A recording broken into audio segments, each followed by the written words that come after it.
एक ठंडी हवा चल रही है, बेचैनी सी है। पूरे इंडिया पे एक साया मंडरा रहा है। ये किसी आर्थिक संकट का साया नहीं है, ये किसी महामारी का साया नहीं है, ये साया है हमारी हंसी पे। ये साया उन आवाजों को दबाना चाहता है जो हमें सोचने, सवाल करने और हंसाने की हिम्मत करती है। इंडियन कॉमेडी हमेशा से विवादों से घिरी रही है। हम जोकर, कहानीकार, सच्चाई दिखाने वाले हमेशा से नाजुक रास्ते पर चले हैं, लेकिन इस बार कुछ अलग है। दांव पे बहुत कुछ लगा है, नतीजे बहुत खराब हो सकते हैं। इस तूफान के बीच में है समय रैना, एक युवा कॉमेडियन जिसने एक ऐसे प्लेटफॉर्म का सपना देखा जहां छिपी हुई प्रतिभाएं चमक सके। उनका YouTube show India's got latent कुछ अलग, कुछ अनोखा, कुछ नया दिखाने के लिए था। लेकिन ये एक जंग का मैदान बन गया है। ये किसी गलत जोक के बारे में नहीं है, ये ताकत के बारे में है, ये कंट्रोल के बारे में है। ये उस देश में अभिव्यक्ति की आजादी के सिकुड़ते दायरे के बारे में है जो कभी अपनी विचारों की विविधता पर गर्व करता था। सीधी बात है, जोक बेस्वाद था, आपत्तिजनक था। सीधे शब्दों में कहें तो मजाकिया नहीं था, लेकिन यह समय रैना का झोंक नहीं था। रणवीर अल्लाहबादिया, जो रैना के शो में जज थे, उन्होंने एक हाइपोथेटिकल सवाल पूछा। एक ऐसा सवाल इतना घटिया, इतना अनुचित कि तुरंत हंगामा मच गया। सोशल मीडिया भड़क गया, हर तरफ हैरानी और गुस्सा। हद पार हो गई थी और सबको पता था, लेकिन जनता की अदालत तो पहले ही लग चुकी थी और जल्दबाजी में फैसला सुनाते हुए वो एक जरूरी बात भूल गए। समय रैना शो के होस्ट वो नहीं थे जिन्होंने ये घटिया झोंक मारा था। जनता का गुस्सा तेज और भयानक था। सोशल मीडिया गालियों से भर गया, लेकिन सरकार की प्रतिक्रिया ने देश भर के कलाकारों और कॉमेडियंस की रूह कंपा दी। एफआईआर, कई पुलिस फोर्स, राजनेता अपनी राय दे रहे हैं। उनके शब्दों में गुस्सा साफ दिख रहा है और वो इस आग में घी डालने का काम कर रहे हैं। पूरी सरकार समय रैना और उनके शो पर टूट पड़ी। आरोप, अश्लीलता फैलाना, एक गंभीर आरोप, गंभीर नतीजों के साथ। लेकिन क्या यह जायज था? क्या यह जनता की नैतिकता की चिंता थी या कुछ और था? क्या यह ताकत का प्रदर्शन था?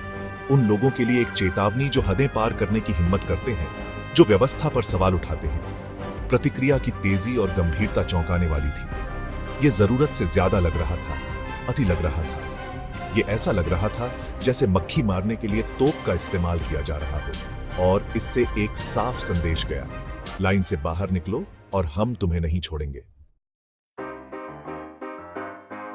रणवीर अल्लाहबादिया, जिसने असल में ये आपत्तिजनक शब्द कहे थे, विवादों से अनजान नहीं थे। उनका अतीत विवादास्पद बयानों, भड़काऊ ट्वीट्स और ऐसे कामों से भरा था जिससे पहले भी वो मुसीबत में पड़ चुके थे। 2021 में महिलाओं के कपड़ों पर एक ट्वीट ने हंगामा मचा दिया था। उनके शब्दों को महिला विरोधी और असंवेदनशील माना गया था। 2020 में उन्हें केरल के एक गांव के बारे में बिना पुष्टि के दावे करने के लिए आलोचना का सामना पड़ा था। उनके शब्दों को गैर जिम्मेदाराना और भड़काऊ माना गया था। एक पैटर्न उभर रहा था, लापरवाही का, ध्यान खींचने के लिए हदें पार करने का, अपने शब्दों के संभावित परिणामों की अनदेखी करने का। यह कोई ऐसा आदमी नहीं था जो अपने प्लेटफॉर्म की ताकत से अनजान था। ये एक ऐसा आदमी था जिसे विवादों में मजा आता था। सेक्शन 5, समय रैना आड़ में फंसे।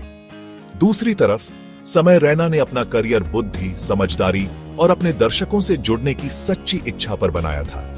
वो अपनी तेज नजर, अपने मजाकिया अंदाज और रोजमर्रा की जिंदगी के मजेदार पहलू को ढूंढने की क्षमता के लिए जाने जाते थे। वो कोई शॉक कॉमेडियन नहीं थे। वो ऐसे इंसान नहीं थे जो हंसी के लिए गंदी बातों या आपत्तिजनक बातों का सहारा लेते हो। फिर भी वो यहां थे, आड़ में फंसे, उनका नाम बदनाम हो रहा था। उनकी प्रतिष्ठा किसी और के कामों से खराब हो रही थी। वो एक बड़ी कहानी में एक मोहरा बन गए थे जिसका उनसे कोई लेना देना नहीं था। सेक्शन 6, खामोशी की कीमत। देश की सांसें अटकी। विवाद के बाद समय रैना ने चुप रहना चुना।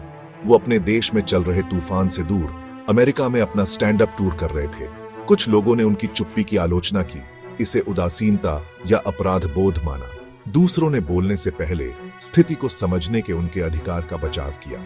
लेकिन उनकी चुप्पी बहुत कुछ कह रही थी। ये एक ऐसे आदमी की कहानी कह रही थी जो प्रतिक्रिया की तेजी से हैरान था। ये एक ऐसे आदमी की कहानी कह रही थी जो इस बात से जूझ रहा था कि कि उसका सपना एक बुरा सपना बन गया है। और शायद सबसे ज्यादा ये एक डरे हुए आदमी की कहानी कह रही थी। गलत बात कहने से डर, स्थिति को और खराब करने से डर, फिर से निशाना बनने से डर।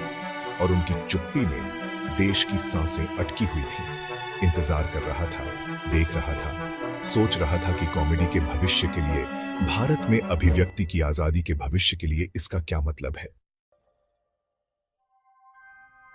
सेक्शन 7, दबी हुई हंसी, डर का साया। इंडियाज गॉट लेटेंट विवाद पर सरकार की सख्त प्रतिक्रिया ने कला जगत में हलचल मचा दी। यह उस ताकत की याद दिलाती है जो सरकार के पास है, एक ऐसी ताकत जिसका इस्तेमाल असहमति को दबाने, रचनात्मकता को कुचलने, कहानी को नियंत्रित करने के लिए किया जा सकता है। संदेश साफ था, लाइन में रहो, हंगामा मत करो, हालात को चुनौती देने की हिम्मत मत करो, वरना नतीजे भुगतने होंगे।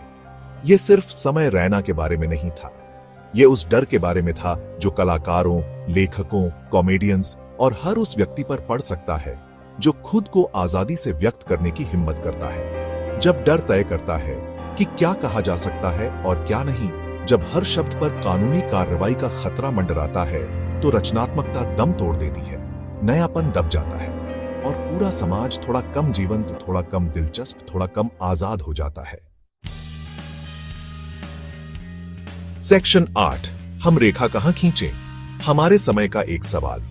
इंडियाज गॉट लेटेंट विवाद ने हास्य की सीमाओं, कंटेंट बनाने वालों की जिम्मेदारी और ऑनलाइन कंटेंट को नियंत्रित करने में सरकार की भूमिका के बारे में राष्ट्रव्यापी बहस छेड़ दी। हम अभिव्यक्ति की आजादी और लोगों और समुदायों को नुकसान से बचाने की जरूरत के बीच रेखा कहां खींचें? इसका कोई आसान जवाब नहीं है। हास्य व्यक्तिपरक है। जिसे एक व्यक्ति मजाकिया लगता है, वही दूसरे को आपत्तिजनक लग सकता है। संदर्भ मायने रखता है, इरादा मायने रखता है।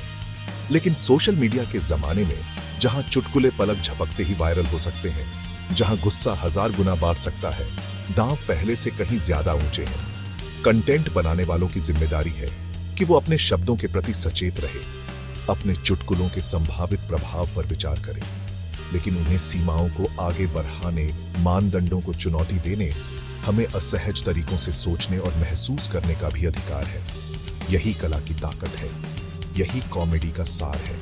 दूसरी तरफ सरकार का कर्तव्य है कि वो अपने नागरिकों की रक्षा करे, लेकिन यह कर्तव्य मौलिक अधिकारों की कीमत पर नहीं आना चाहिए। सेंसरशिप, चाहे वो जनता की नैतिकता की रक्षा के नाम पर ही क्यों न हो, एक खतरनाक रास्ता है। एक बार जब हम उस रास्ते पर चल पड़ते हैं, तो तब तक फिसलते रहना आसान होता है, जब तक हम खुद को ऐसी जगह नहीं पाते जहां असहमति की आवाजें दब जाती हैं और अभिव्यक्ति की आजादी बस एक दूर की याद बन जाती है। सेक्शन 9, हंसी के बचाव में आजादी की गुहार। हम एक दौराहे पर खड़े हैं। अब हम जो रास्ता चुनेंगे, उसके हमारे देश के भविष्य पर गंभीर परिणाम होंगे। क्या हम डर, सेंसरशिप, खामोशी का रास्ता चुनेंगे, या हम साहस, रचनात्मकता, आजादी का रास्ता चुनेंगे? मैं हंसी चुनता हूं। मैं खुद पर हंसने, जिंदगी की बेतुकी बातों पर हंसने, मुसीबतों के बावजूद हंसने की आजादी चुनता हूं। हंसी नफरत का एक जबरदस्त तोड़ है।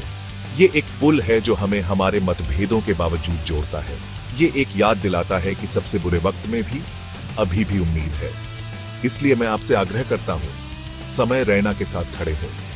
उन सभी कलाकारों, लेखकों और कॉमेडियंस के साथ खड़े हो जो हमें सोचने, महसूस करने, हंसाने की हिम्मत करते हैं। अभिव्यक्ति की आजादी के उनके अधिकार का बचाव करें, क्योंकि उनका बचाव करके हम एक ज्यादा न्यायपूर्ण, ज्यादा समान और अंततः ज्यादा खुशहाल दुनिया के अपने अधिकार का बचाव कर रहे हैं। चुप रहने का समय खत्म हो गया है, हंसी शुरू हो।